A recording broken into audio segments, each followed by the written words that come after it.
Las ciencias sociales tienen mucho para aportar también en las diferentes disciplinas, porque hay algo que se suele soslayar en matemática, en física, en química, y que tiene que ver con la historia interna de la ciencia.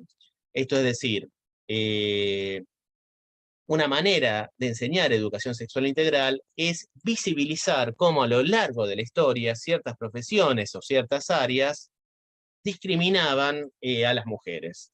¿No? Sabemos que muchas veces mujeres a lo largo de la historia, durante la antigüedad, durante la Edad Media, que querían estudiar matemáticas o que querían ser matemáticas, eh, no podían, ¿no? Estaba prohibido, ¿no? Muchas, inclusive hay historias de mujeres que se trasvisten para poder estudiar matemática, o física, o química. Está la historia de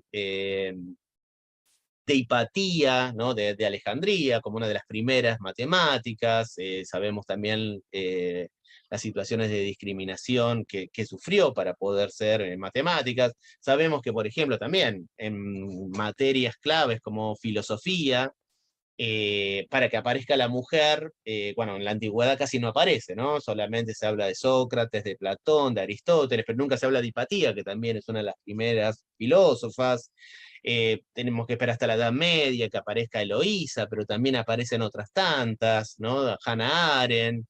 En física y en química también, cuando podemos pensar la historia interna de la ciencia, podemos pensar en una historia tal como la de Madame Curie, que no solamente es la única mujer que es premio Nobel de Física y de Química, sino que es el único ser humano en el universo que es premio Nobel de dos disciplinas. Bueno, recuperar la historia de Madame Curie es también hacer educación sexual integral, ¿no? Y así estamos entrando en diálogo, materias como historia, como ciudadanía, cuando se explica, bueno, que a partir de el Mayo francés se sucede todo una especie de revolución en el ámbito de la moda, también se está haciendo educación sexual integral. Cuando se explica cómo era el matrimonio durante la Edad Media, cómo era en la antigüedad, cómo es en la actualidad, también se hace educación sexual integral.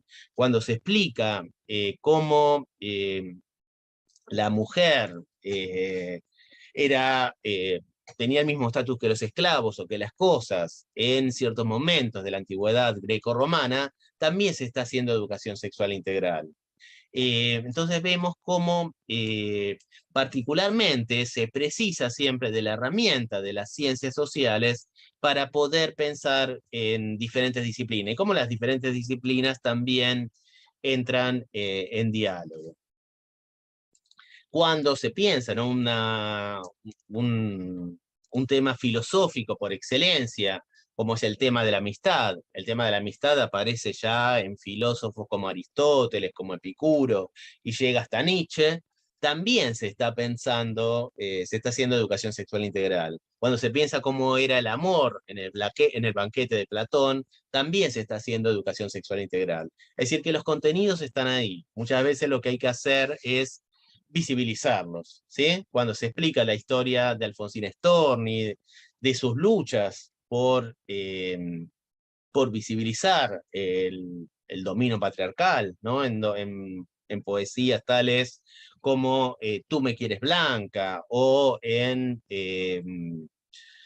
esa metáfora tan terrible, ¿no? Que le otorgó a los varones, que es el del hombre pequeñito. Cuando se analizan ese tipo de poesías, también se está haciendo educación sexual integral, ¿no? Cuando en literatura también se recupera la historia de Sor Juana Inés de la Cruz, también se está haciendo educación sexual integral, ¿no? Y entran en relación la literatura con la historia, con la ciudadanía y las luchas también por los derechos de la ciudadanía, ¿no? De las mujeres y de las diversidades sexuales. En matemática, cuando se recupera una historia también, como la del matemático inglés Alan Turing, que muchas veces fue invisibilizado por la historia por el hecho de ser gay. Alan Turing es uno de los matemáticos que es considerado pionero para poder pensar la computadora moderna, que además descifra el enigma del código nazi, que permite también, en cierta forma, una de las líneas que permiten también pensar el triunfo sobre el nazismo, y que termina tan trágicamente, pero posiblemente asesinado, por un crimen de odio, homofobia realizada por parte del Estado. Recuperar esa historia también es hacer educación sexual integral, ¿no? Recuperar a tantas mujeres invisibilizadas en la historia, en las diferentes disciplinas, o que les costó más, o que tuvieron que hacer un trabajo doble o muchísimo más que doble, para poder ser médicas, ¿no? Cecilia Grierson, o científicas, o matemáticas, también es hacer educación sexual integral.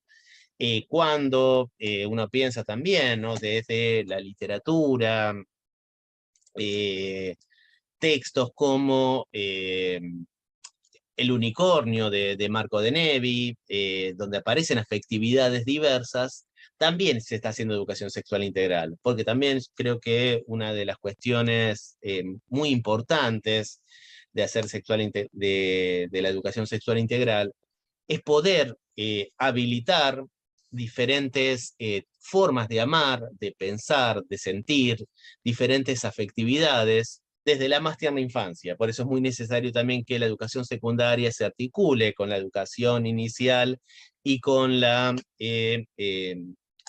educación primaria, ¿sí? Eh, en historia tenemos o en todas las ciencias sociales en general, tenemos también un fuerte desafío en poder visibilizar a las mujeres que lucharon por la independencia, ¿sí? En Remedios del Valle, ¿no? En Remedios del Valle, porque recuperar la figura de Remedios del Valle es recuperar no solamente una mujer importantísima en las luchas por la independencia, sino una mujer que es negra, que es pobre, entonces se articulan luchas que tienen que ver con el principio de no discriminación por el color de piel, y también las luchas que tienen que ver con la clase social, ¿no? Ahí se articula, ¿no? Lo que antaño se llamaba etnia, ¿no? Clase social y género, ¿sí? Recuperar la historia de Juana Zurduy, ¿no? Comenzar también a pensar los actos escolares, no solamente, como suele ser también tradición en Argentina, ¿no? Recuperando a los llamados padres de la patria, sino también a las madres de la patria, ¿no? Es decir, la patria no tiene ni padres ni madres, pero si tiene padres, hay que también recuperar a las madres, y recuperar no solamente la figura de patria, sino también la figura de matria, ¿no? Recuperar estas figuras y también homenajearlas en los actos escolares es también hacer educación sexual integral, ¿no?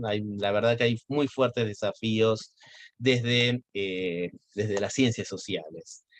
Eh, entonces, los desafíos tienen que ver con ir desde un paradigma que ha sido tradicionalmente genital, que ha sido tradicionalmente biologicista, y al cual, por tradición y porque uno suele repetir aquello que aprendió de una manera reduccionista, falaz, o bueno, de la manera que uno aprendió suele también reproducirla, ir de un paradigma biologicista y genital a un paradigma integral, ir de un paradigma que suele ser heteronormativo a habilitar desde las diferentes materias, diferentes formas de amar, de pensar y de sentir, y diferentes identidades, contemplar también desde los contenidos curriculares, no solamente de las intervenciones, aquellas identidades en las cuales el género autopercibido no coincide con el género biológico,